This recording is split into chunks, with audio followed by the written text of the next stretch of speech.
Aprovechamos ya la posición que tenemos, vamos a inclinar el rostro y vamos a orar. Dios Padre nuestro, Dios de amor, Dios de consuelo y Dios de misericordia, a ti Señor de los cielos, imploramos en estos momentos a que toques e inclines el corazón de cada uno de los presentes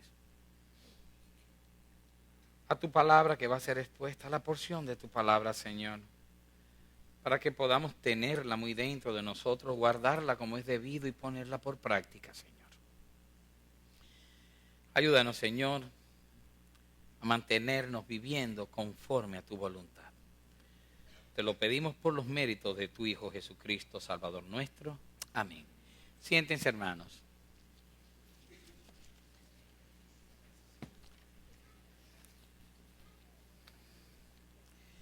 Quiero que abran sus Biblias en la primera carta del apóstol Pedro.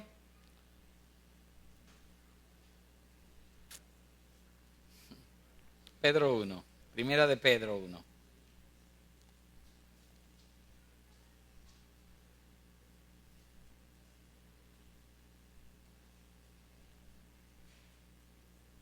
A partir del versículo 3. Versículo 3, ¿ya la tienen? Capítulo 1.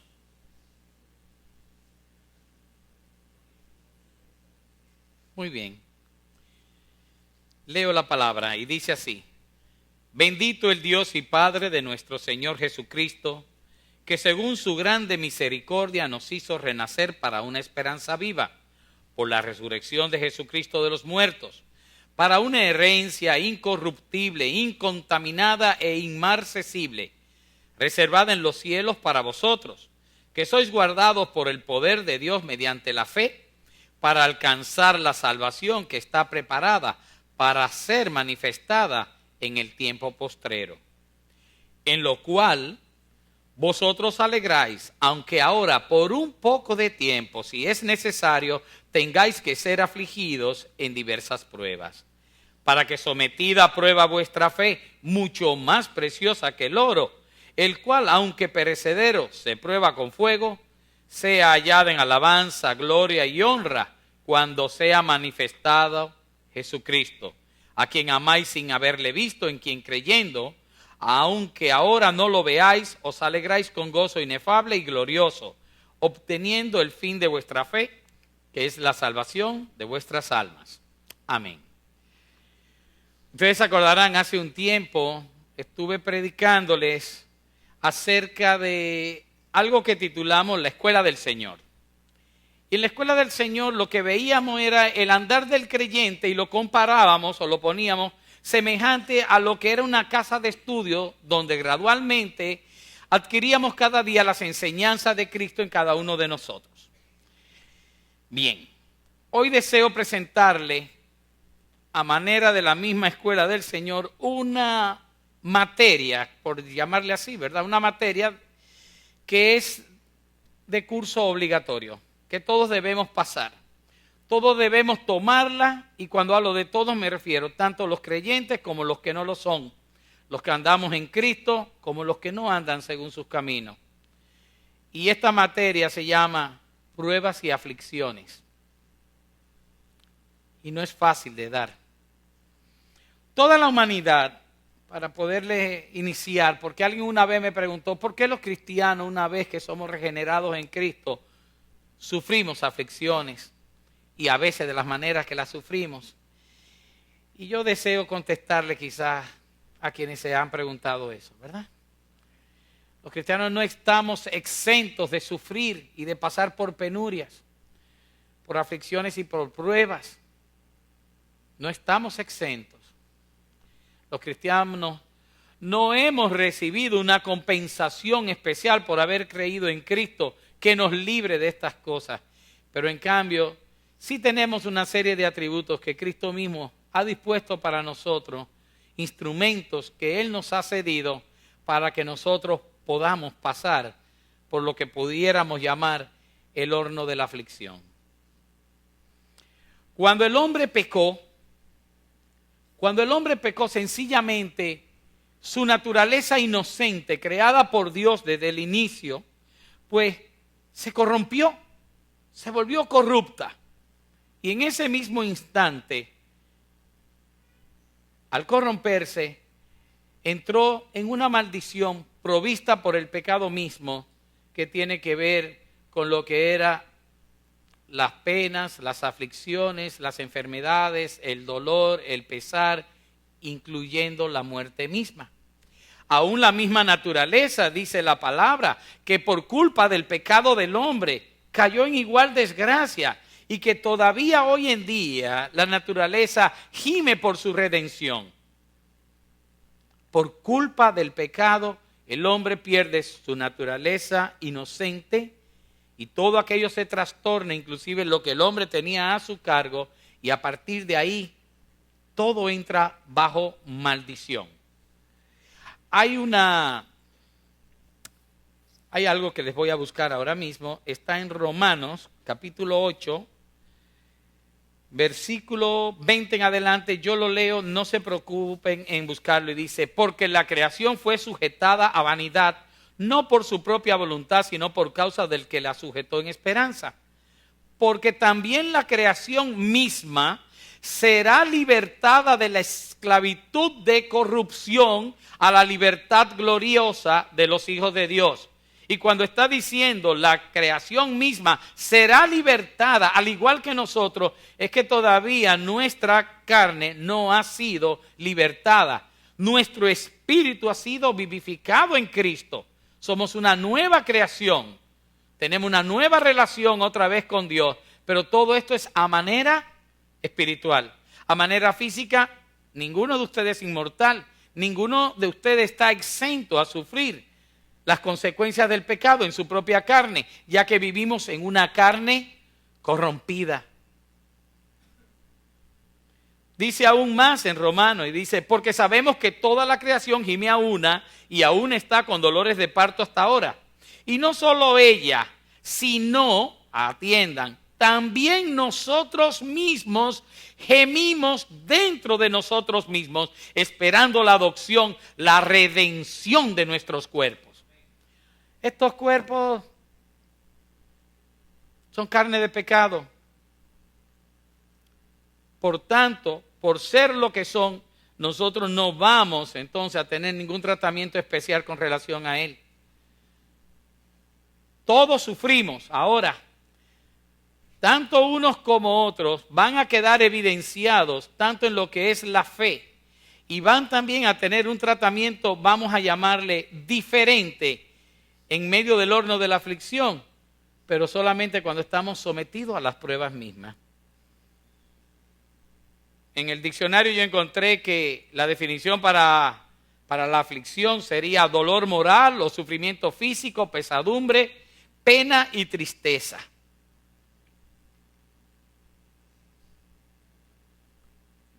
Todos los seres humanos no reaccionamos igual ante los mismos estímulos, ante las mismas pruebas, no vamos a reaccionar igual. Pero los cristianos sí van, los verdaderos y auténticos cristianos van a reaccionar muy parecidamente ante las mismas pruebas. Y yo diría que ante todas las pruebas van a tener una serie de conductas que van a ser igual en todos. Sin embargo, la persona que no es creyente sencillamente va a reaccionar de una forma muy diferente una vez que sea probado dentro del horno de aflicción. Ejemplo, una persona que no es creyente, una vez que se vea frente a una desgracia, lo primero que va a tratar es de escapar de esa realidad, porque ellos viven evadiéndola y siempre les toma por sorpresa. Nosotros estamos advertidos por Cristo mismo de que es necesario que nosotros pasemos por aflicciones para que nuestra fe sea probada. Que no es cierto que hemos sido exentos de ella y que en el mundo encontraremos muchas aflicciones, pero que no temamos porque Él había vencido al mundo. Y nosotros con Él, dice la palabra, somos más que vencedores. Pero en Él, la fuerza es Él.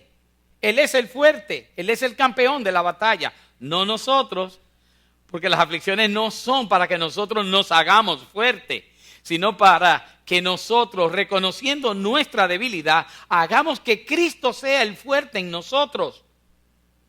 Porque dice la palabra que Él es nuestro refugio Luego dice, Él es nuestro consuelo, Él es nuestra fortaleza.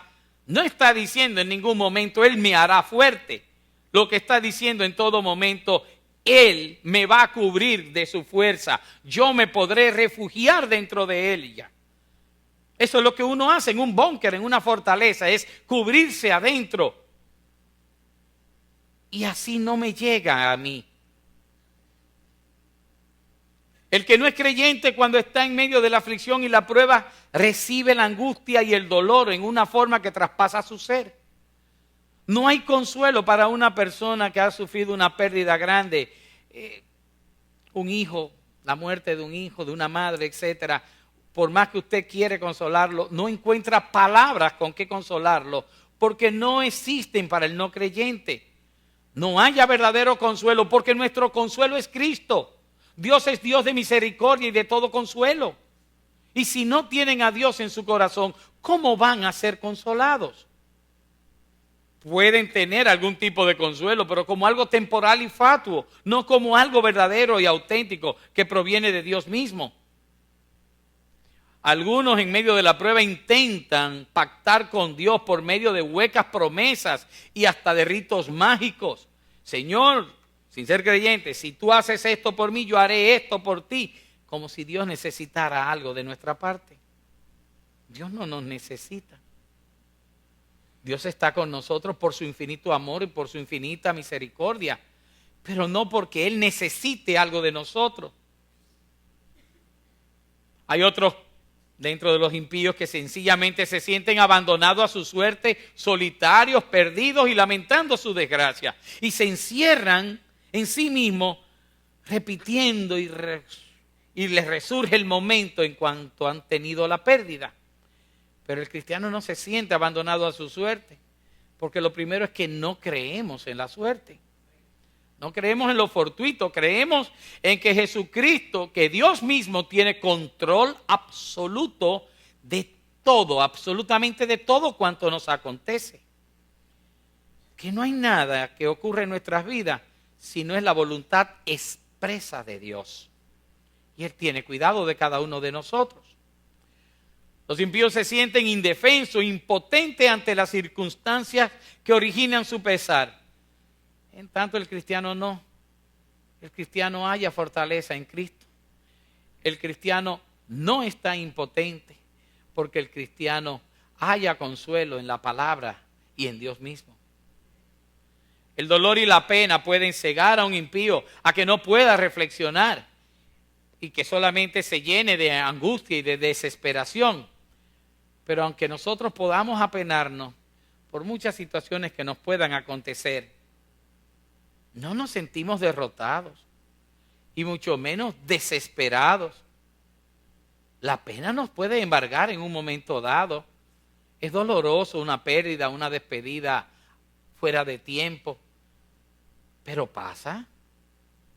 Porque sabemos de quién debemos sustentarnos, a quién debemos buscar en estos momentos. Nuestra voluntad no se ve debilitada como tal, sino que nosotros nos hacemos fuertes en la voluntad de Cristo. En realidad, pudiera estar todo el día haciéndole este tipo de comparación, pero lo que más quiero es que todos nos demos cuenta de algo, y es que hay mucho que aprender en el horno de la aflicción, mucho que aprender. No son momentos para cegarnos y olvidarnos, o de reclamarle a Dios por lo que nos está ocurriendo. Las aflicciones y las penas en un primer término nos van a ayudar a todo creyente a reconocer diferentes puntos básicos acerca de nuestra fe y también del estado y la relación que nosotros tenemos con Dios. Yo en esta reflexión saqué 4, hay muchos más. ¿Quién es Dios para nosotros en primer lugar? ¿Dónde está Dios en nosotros en segundo lugar? En tercero, ¿cuán dependientes verdaderamente somos de Dios? Y en cuarto, ¿cuánta es nuestra fe en Dios cuando nos alcanza el calor del horno? ¿Quién es Dios para nosotros? Sería la primera. Y yo me pongo a pensar, a veces no nos damos cuenta de que Dios es Señor y nosotros siervos. A veces confundimos esos papeles. Dios no es un parche. Dios no es un bálsamo. Dios no es el genio de la lámpara maravillosa que frotas y frotas aparece para complacer tus deseos o para ayudarte a resolver tus problemas. Dios no es alguien a quien nosotros podamos exigirle, demandar o protestar por causa nuestra. Dice en Romanos 9:20, mas antes, oh hombre, ¿quién eres tú para que alterques con Dios? Dirá el vaso de barro al que lo formó, ¿por qué me has hecho así? A veces las personas no se ubican donde deben estar. Dios tiene una posición que ninguno de nosotros podemos intentar cambiar. Él es inmutable. Hay que ver a Dios desde su justo lugar. Y nosotros ubicarnos en nuestro justo lugar también. Y saber frente a Él quiénes somos. A Dios no lo obliga a nadie, solo lo mueve su misericordia y su amor.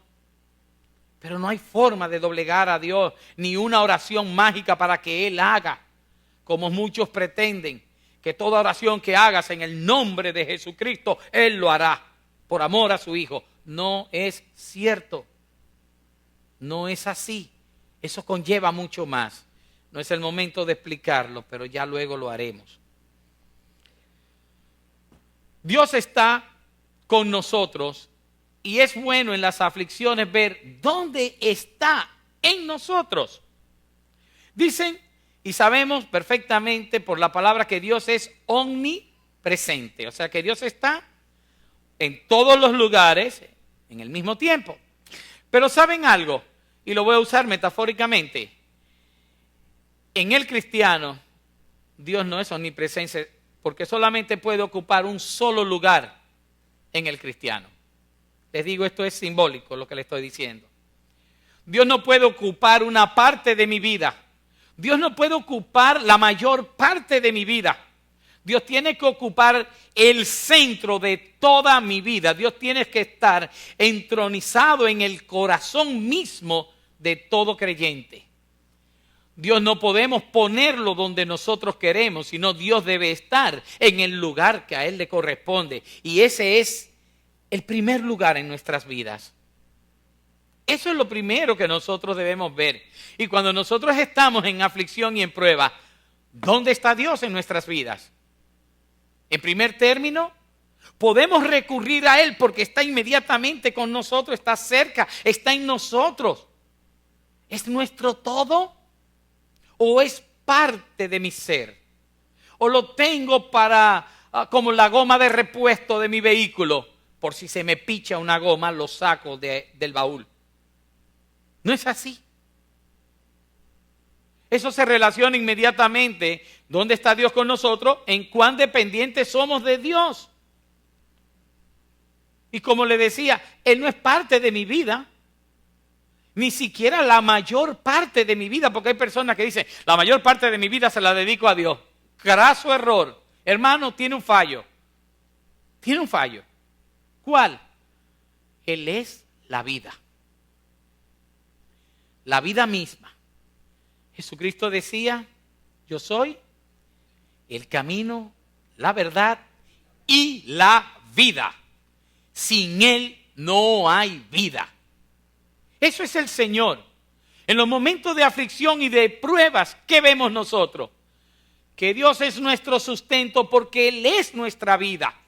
Que Dios está cerca de mí porque Él está sentado en el trono de mi corazón.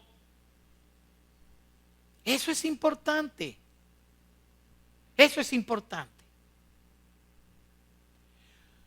Otra de las cosas que nosotros averiguamos cuando estamos sometidos a prueba es ¿cuánta es nuestra fe? ¿Y qué tipo de fe nosotros tenemos? Lo primero que debemos reconocer en esto es que Dios no tiene despropósito alguno. Ustedes lo saben. Aún el pobre Job cuando le ocurrieron aquellas cosas y dijo, y con todo esto no maldijo no maldijo Job a Dios. Ni le atribuyó despropósito alguno. Como diciendo, Él lo hace porque sí, no. Dios sabe por qué nos ocurre cada una de estas cosas. El creyente no puede sorprenderse entonces ante las aflicciones como si fuese algo inesperado. Primero porque, como ya les dije, ya está advertido. Y segundo porque Dios no tiene un despropósito. Y nos van a ocurrir, se nos dijo. Estas cosas os he hablado para que en mí tengáis paz. En el mundo tendréis aflicción, pero confiad, yo he vencido al mundo. Amados, no os sorprendáis del fuego de la prueba que os ha sobrevenido, como si alguna cosa extraña os aconteciese. Son expresiones dadas por el Espíritu Santo, una a través del apóstol Pedro y la otra, Jesucristo mismo en Juan nos decía así. No debemos estar como que, ay, mira lo que ocurrió, algo inesperado. Estén esperando lo inesperado, porque ha de venir. Pero estén preparados firmemente en la fe para que puedan soportar el aluvión, el calor del horno, cuando estemos en él. A eso voy. El Señor no nos dijo que estaría siempre con nosotros. No te desampararé ni te dejaré. De manera que entonces debemos estar confiadamente esperando en Él. Dice la palabra, Él es mi ayudador, no temeré lo que pueda hacerme el hombre. Porque nosotros no solamente tenemos las aflicciones propias de nuestra carne, tenemos las aflicciones que nos da el mundo por ser ¿qué? Contrarios al mundo. El mundo no nos quiere, y el día que nos quiere el mundo, revísese, hermano. Revísese, porque el mundo ama a los suyos. Solamente.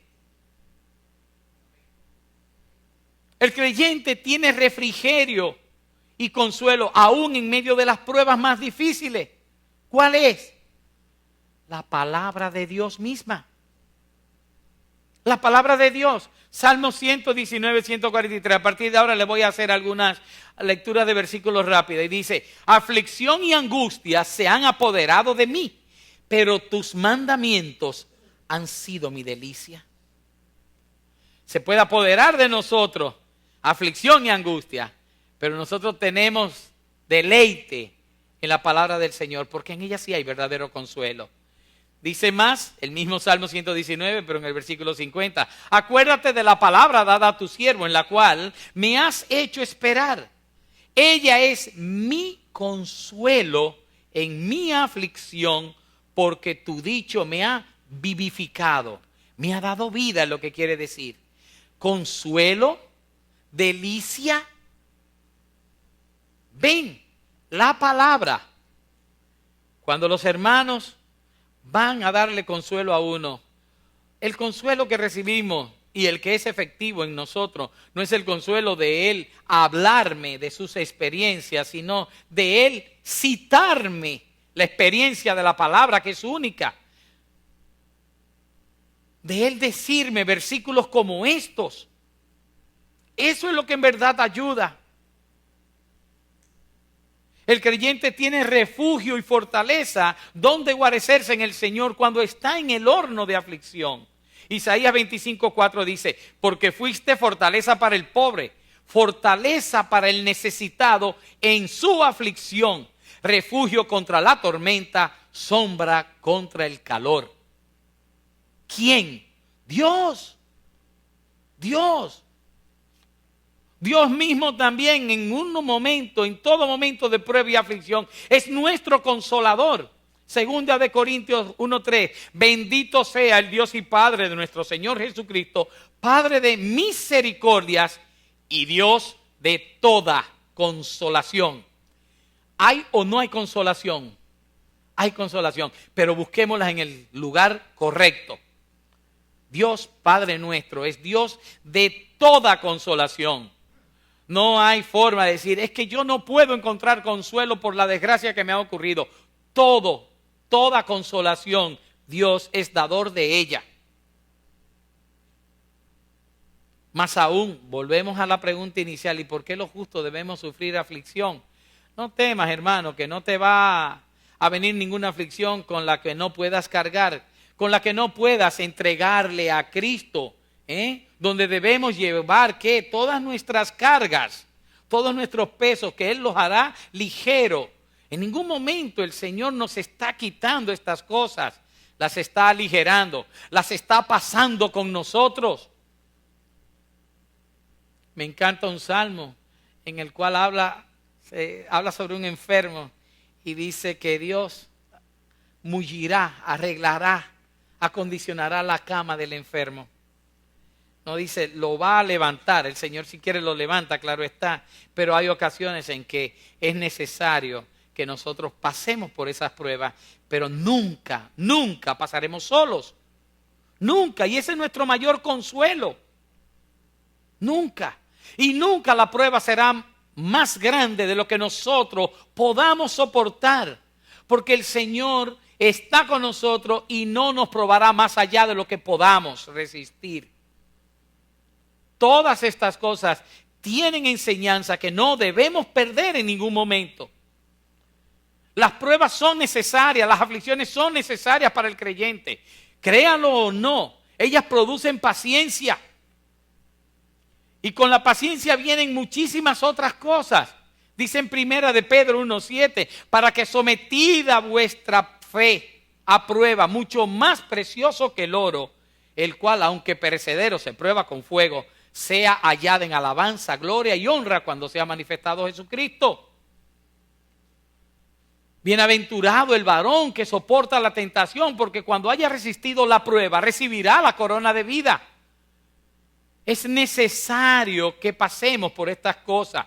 Le voy a dar un ejemplo para que ustedes vean cómo son las cosas, un ejemplo bíblico de cómo el propósito de Dios a través de una prueba o de una aflicción de un hermano, de un creyente, fue para bendición y fue para enseñanza muchísima.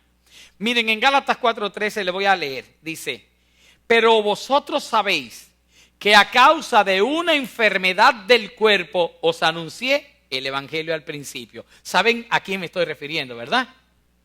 ¿A quién? A Pablo. Si Pablo no se hubiese enfermado, hubiese sido recibido por los hermanos y se hubiese quedado esos días ahí, que donde iba era otro lugar y iba de paso, y al enfermarse tuvo que quedarse ahí, ¿hubiesen recibido ellos la verdad del evangelio? ¿Hubiesen tenido el evangelio de la gracia y la salvación por medio de Jesucristo? Y en la forma en que lo recibieron dice, y no me despreciasteis ni desechasteis por la prueba, él mismo admite, por la prueba que tenía en mi cuerpo. Antes bien, me recibisteis como a un ángel de Dios, como a Cristo Jesús. ¿Dónde está pues esa satisfacción que experimentabais?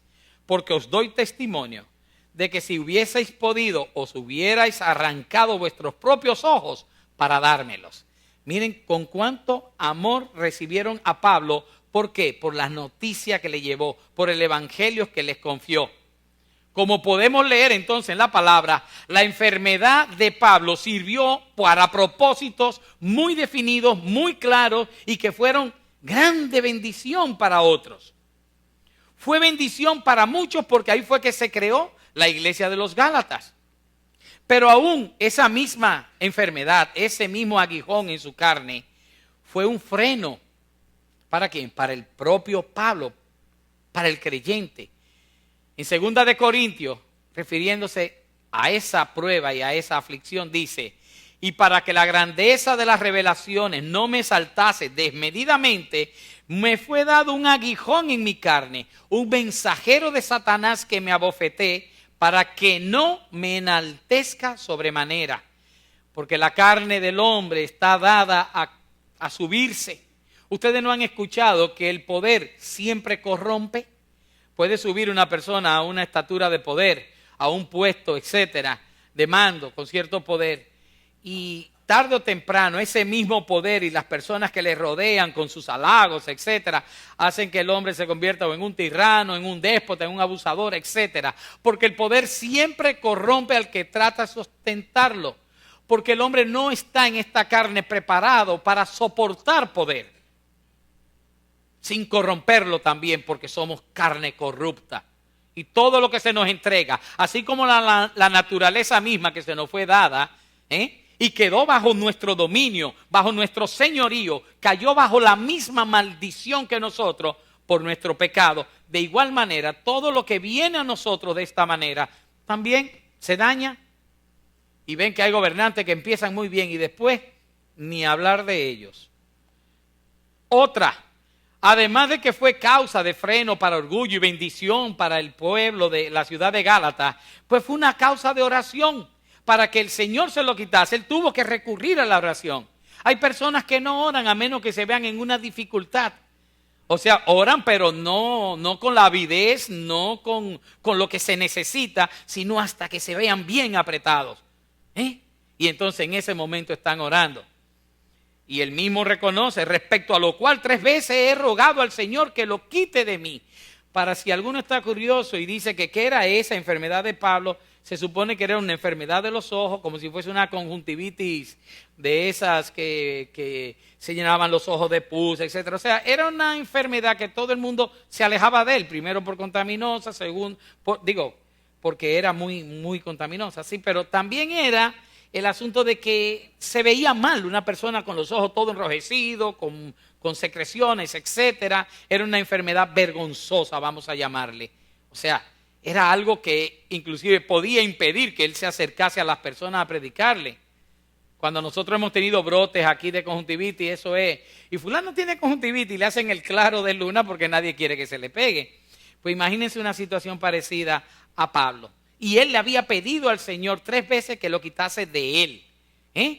Sin embargo, también eso causó o fue causa de una hermosa y reveladora respuesta por parte de Dios luego que él orara esas 3 veces.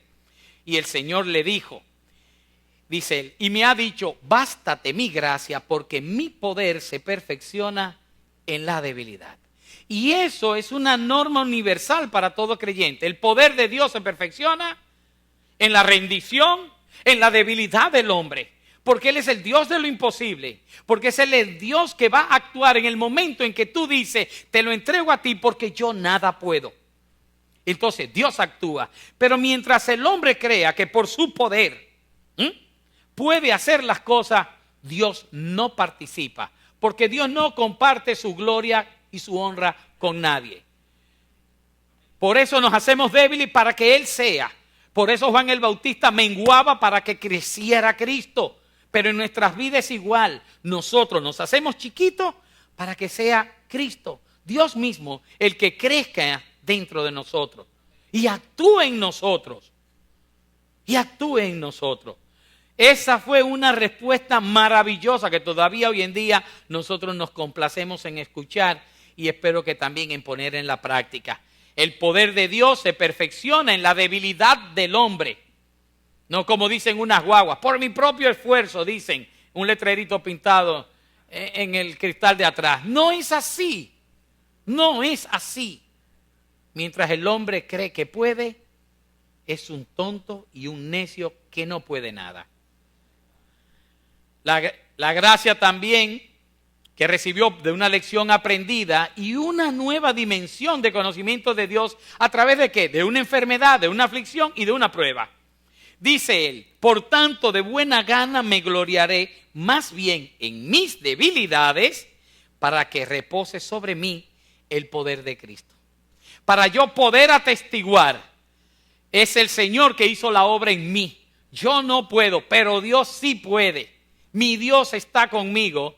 Y esos son declaraciones y testimonios que podemos hacer solamente cuando nos rendimos, cuando nos confesamos débiles y dejamos que sea el Señor que actúe en nuestras vidas. Aún en medio de circunstancias que a nosotros se nos parece que son imposibles, recordemos que Dios es el Dios de lo imposible. Y al final, había un motivo de gozo. ¿Cómo? Sí, un motivo de gozo. Y dice así. Por lo cual, por amor a Cristo, me gozo en las debilidades. ¿Se goza ahora en qué? En su debilidad, de ver que él no podía. Dice, en afrentas y en necesidades, en persecuciones, en angustias.